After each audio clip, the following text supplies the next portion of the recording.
आरजू, सबसे पहले तो आपको ईद मुबारक।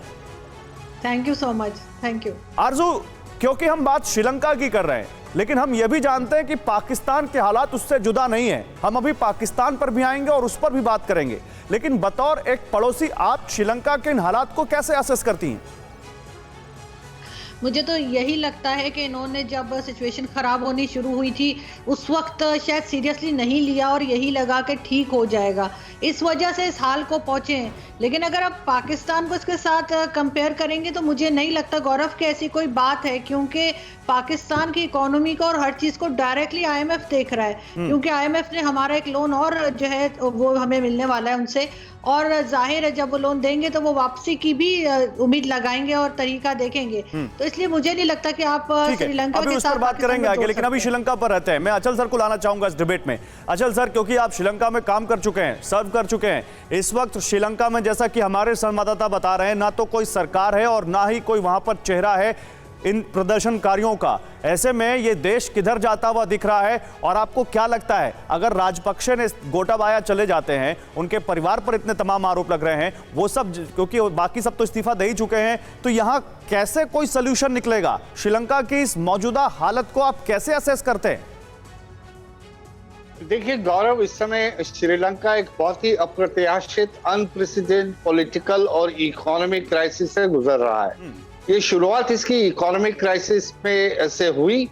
इकोनॉमिक क्राइसिस जो था वो पॉलिटिकल क्राइसिस में बदला, और अब पोजीशन ये है कि अब ये पॉलिटिकल क्राइसिस भी है और इकोनॉमिक क्राइसिस भी है।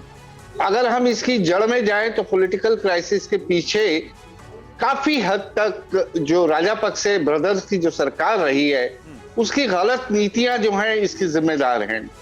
उनकी ओवर डिपेंडेंस चाइना के ऊपर, अपनी हैसियत से ज्यादा उधार लेकर अनप्रोडक्टिव इंफ्रास्ट्रक्चर खड़ा करने की कोशिश, ऐसे एयरपोर्ट, ऐसी सी पोर्ट्स बनाना जो बिल्कुल कमर्शियली ठीक ठाक थी, वायबल नहीं थी, और फिर उधार पे उधार लेते चले जाना।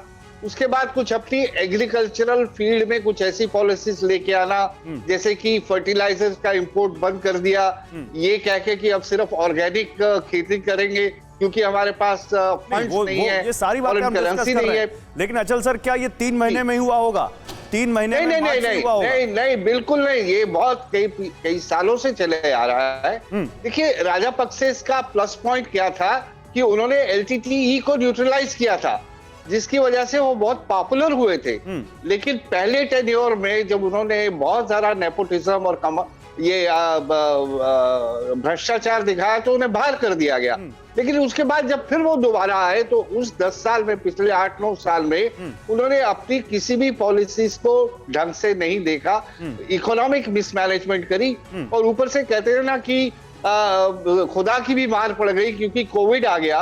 कोविड के चलते टूरिज्म को बहुत ज्यादा इफेक्ट हुआ। नहीं, लेकिन एक देश जिसने इतना बड़ा एक रेबल आंदोलन देखा हो जी। जनरल दुष्यंत, मैं अब आपको लाना चाहूंगा इस डिबेट में, और उस देश में इस तरह का अब जैसा कि अनप्रेसिडेंटेड एक माहौल जो इस वक्त वहां पर चल रहा है, जैसा कि हमारे साथ फॉर्मर एम्बेसडर अचल मल्होत्रा कह रहे हैं, वहां पर आप क्या देखते हैं? ये अगर स्थिति लंबी खिंची तो ये कितना भयानक हो सकता है और कितना खतरनाक हो सकता है? धन्यवाद गौरव। सबसे पहले तो मैं ये बताऊंगा कि सिक्योरिटी के लिहाज से इंडिया को, भारत को स्थिति पर बहुत ही पैनी नज़र रखनी पड़ेगी। आपको ज्ञात होगा कि ये जो सोसाइटी है वो 2 हिस्सों में एक तरह से बटी हुई है, तमिल प्रीडोमिनेंस और सिन्हाला। सिन्हाला अभी मेजॉरिटी में रहते हैं, इसलिए इस समय कुछ नहीं हो रहा था। लेकिन अभी कुछ ऐसी खबरें आ रही हैं कि जो डायस्पोरा है, एलटीटी का जो डायस्पोरा है, वो बोल रहा है कि इस सिचुएशन का इस्तेमाल करना चाहिए। पहली बात तो वो है। दूसरी बात है, आईएस का जो ईस्टर अटैक हुआ था वो, उसकी जड़ें खत्म नहीं हुई हैं, उसकी जड़ें ऐसे ही जगहों में पनपती हैं। इनफैक्ट आईएस ढूंढता है ऐसी जगह जहां पर सर वो ईस्टर पर वो बॉम्ब ब्लास्ट बहुत बड़ा रीजन है आज श्रीलंका को इस लेवल तक लाने में, ये भी कहा जा रहा है, जिसके बाद टूरिज्म खत्म हो गया। बिल्कुल, उसकी वजह से जो नुकसान हुआ है श्रीलंका तो अलग ही बात है। टूरिज्म खत्म हुआ और कोविड आने के बाद तो टूरिज्म के ऊपर बिल्कुल 87% की जो मार लगी है, जिसकी वजह से श्रीलंका की इकोनॉमी को बहुत बड़ा धक्का लगा। लेकिन मैं क्या कह रहा हूँ कि सिक्योरिटी के लिहाज से जो आईएस को जगह मिलेगी वो और भी भयानक बना सकती है इस सिचुएशन को। इसलिए जो हमारी जो सुरक्षा एजेंसियां हैं, बहुत बड़ी बात आप कह रहे हैं। आप कह रहे हैं कि ये मौजूदा हालात आईएसआईएस जैसे आतंकी संगठन के पनपने के लिए बिल्कुल माकूल हैं और इसलिए यहां पर इस पर बहुत अहम नजर रखनी होगी। बड़ी बात कह रहे हैं आप। इस बीच देखिए एक बड़ी खबर, श्रीलंका के संकट पर अमेरिका में भी प्रदर्शन हुआ है। राजपक्षे के बेटे के घर के बाहर प्रदर्शन किया गया, यानी श्रीलंका से लेकर अमेरिका तक इस संकट की आवाज सुनाई दे रही है। घर के बाहर प्रदर्शनकारियों ने नारेबाजी की। प्रदर्शनकारियों ने राजपक्षे को चोर और धोखेबाज कहा। तो कौन है जिम्मेदार श्रीलंका की इस हालत तक पहुंचाने के लिए श्रीलंका को? देखिए बहुत सारे कारण हैं, लेकिन कुछ बड़े कारण। चीन के साथ जाना श्रीलंका की एक बहुत बड़ी रणनीतिक भूल मानी जा रही है। यह बहुत बड़ा कारण केंद्रीय सरकार का, जिसमें 70% बजट तो राजपक्षे परिवार के पास ही था, उसका मैनेजमेंट इसके लिए बहुत जिम्मेदार है।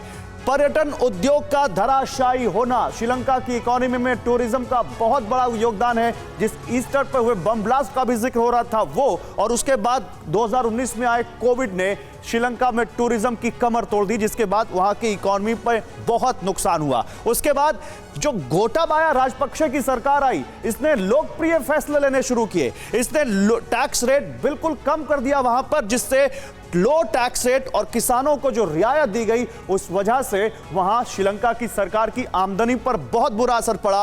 और जो इन्होंने वहां पर रासायनिक खाद को बैन कर दिया और जैविक खेती के ऊपर चले गए, उससे वहां खेती का उत्पादन कम हो गया, खाने पीने के सामान की बहुत दिक्कत हो गई और इस वजह से बहुत वहां पर फर्क पड़ा। ये बड़े कारण बताए जा रहे हैं, लेकिन इन सबसे बड़ा कारण बताया जा रहा है राजपक्षे परिवार का करप्शन। उस पर बात होगी।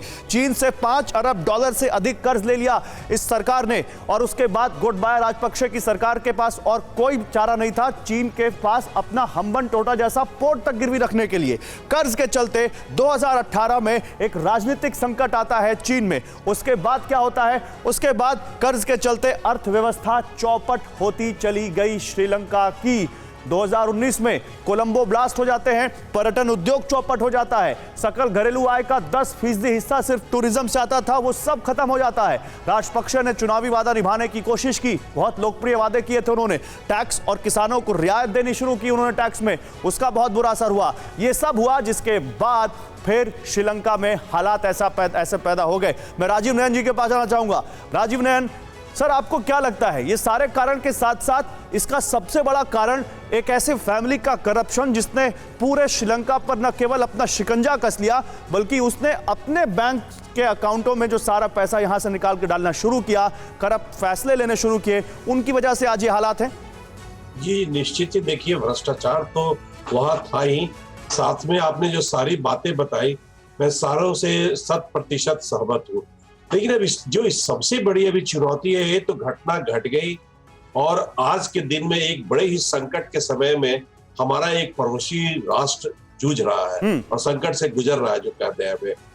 अब क्या होगा, जो असली विषय वह है, इस पर तो हम पिछले 3-4 महीने से चर्चा कर रहे हैं। उनके मूल कारण क्या थे, मुख्य कारण क्या थे, उन कारणों से अब निकलना सबसे बड़ी समस्या है। और सबसे बड़ा संकट जो मैं मानता हूँ जनतंत्र का, चीन तो है ही। चीन देखिए, चीन तो हर जगह पूरे के पूरे अपने BRI के माध्यम से छोटे छोटे राष्ट्रों को, यहाँ तक कि उभरते हुए राष्ट्रों को अपने जाल में फंसा ही रहा है।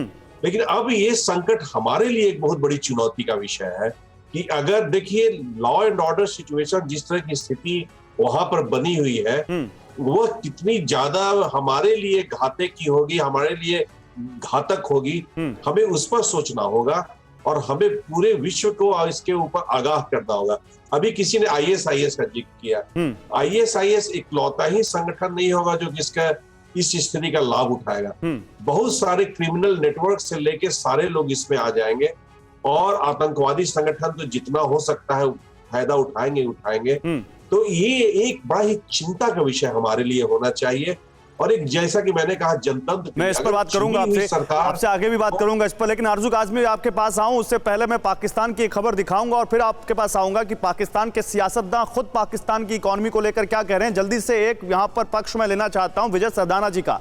विजय सरदाना जी, किसी मुल्क का दिवालिया हो जाना क्या होता है, और श्रीलंका को अगर आपने असेस किया होगा तो इस वक्त आपको क्या लगता है कितना पैसा इस वक्त श्रीलंका को चाहिए और कहां से वो पैसा मिल सकता है जिससे श्रीलंका पटरी पर आ सके? सबसे पहले आपको मेरा प्रणाम। शुक्रिया सर आपको। देखिए, इस समय श्रीलंका के ऊपर करीब $51 बिलियन का कर्ज है और उनकी जो इंटरनेशनल लायबिलिटीज है वो करीब 7 बिलियन सालाना है। उनको हर हालत में अपने बैलेंस ऑफ ट्रेड के लिए $7 बिलियन, जिसमें उनको अपना कर्ज चुकाना है, ये पैसा उनको चाहिए। ओवरऑल जब ये सिचुएशन नहीं थी तब भी श्रीलंका का सालाना ट्रेड डेफिसिट करीब 3 से 4 बिलियन डॉलर था। इसका मतलब ये है कि आज की स्थिति में जो श्रीलंका है, श्रीलंका की जो ओवरऑल इकोनॉमिक सिचुएशन है वो अनसस्टेनेबल है। किसी भी हालत में कोई भी आदमी अगर इस समय सरकार में आता है वो स्थिति को नहीं संभाल पाएगा। मेरा उसके लिए 2 सुझाव हैं।